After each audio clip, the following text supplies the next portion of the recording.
नमस्कार दर्शक बंधु पाणीपाग अपडेट रे आपनको स्वागत। प्रबल गरम गुळुगुळु लागिब ब्रेक कहीं ना दर्शक बंधु ओडिशा को आसुची बड़ वर्षा। हाँ आज्ञा मु कहूनी किसी मॉडल मान आकलन कले ओडिशा को बड़ वर्षा आसीबो हेले केउ जिले केमिति रहबो वर्षा आगामी 24 घंटा आसंतु आज अपडेट रे आलोचना करिबा। दर्शक बंधु आपण ओइंडियो चैनल सहित जड़ित होई रहंती प्रतिदिन पाणीपाग खबर मध्य देखंती किंतु चैनल को जदि सब्सक्राइब करे नाहंती ताले एबे ही सब्सक्राइब करंतु आ आगामी दिन रे पाणीपाग समस्त अपडेट यही चैनल रे पांतु। वर्तमान स्थिति रे पश्चिम झड़ रही जम्मू काश्मीर पाखरे किंतु यह ओडिशा पाई सेते बड़ प्रभावशील नुहे किंतु ओडिशा रे प्रबल गरम गुळुगुळु मुक्ति मिलबारे पारे सामान्य भाबरे काहेकि ना ओडिशा रा विभिन्न जिला को वर्तमान येलो अलर्ट रही वर्षा पाई। दुईटी जिला केउंझर मयूरभंज रे मध्यमरु प्रबल वर्षा पाई ऑरेंज अलर्ट रही। यह सहित मालकानगिरी नेकी बालेश्वर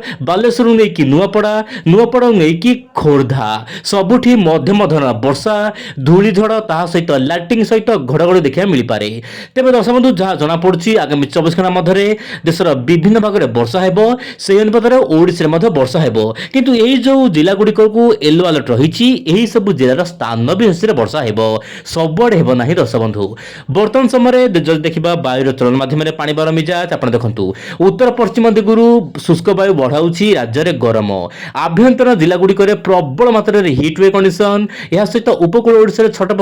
करुच्ची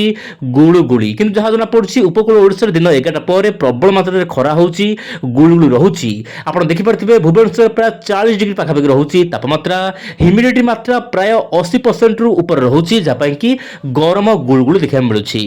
साधारणतः उपकूल ओडिशा रे अधिक गरम होई न थाए किंतु गुळुगुळी होई थाए एमिति गुळुगुळी होउची जेमिति कि 50 डिग्री तापमात्रा रेकर्ड हला भଳି किंतु वर्तमान समय जहाँ अपडेट रहुची आज केतक अंचल रे वर्षा होईची एवं आगामी 24 घंटा मध्य केतक अंचल मध्य वर्षा हेबो जहाँकि आंचलिक पाणीपाग विभाग सूचना देइछि से अनुपात रे प्याची वर्षा हेबो माने स्थान विशेष रे वर्षा हेबो बोली जहाँकि वर्तमान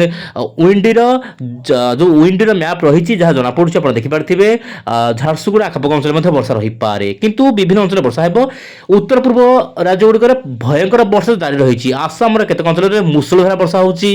सिक्किम विभिन्न अंचल जमिति ग्यांगटक यार आखपाख अंचल मध्य प्रबल प्रबल वर्षा देखा मिलुछि। एपटे मॉडल कोन आकलन करूछन्ती आपण देखंतु मॉडल रो पूर्वानुमान अनुसार दर्शक बंधु प्राय 22 तारिख रु नेकी जदि देखिबा मे 5 तारिख मध्य पिकअप रहिबो वर्षा रहिबो खरा मध्य रहिबो किंतु जहाँ जना पड़ी प्राय 24 तारिख पर देशर पाणीपाग बदली जिवो। उत्तर पूर्व राज्य में लगातार पश्चिम झड़ एवं पूर्वाणु वायु प्रभाव में प्रबल वर्षा देखा मिल पारे। आप मोबाइल देखि पारथिबे ओइंडियो चैनल माध्यम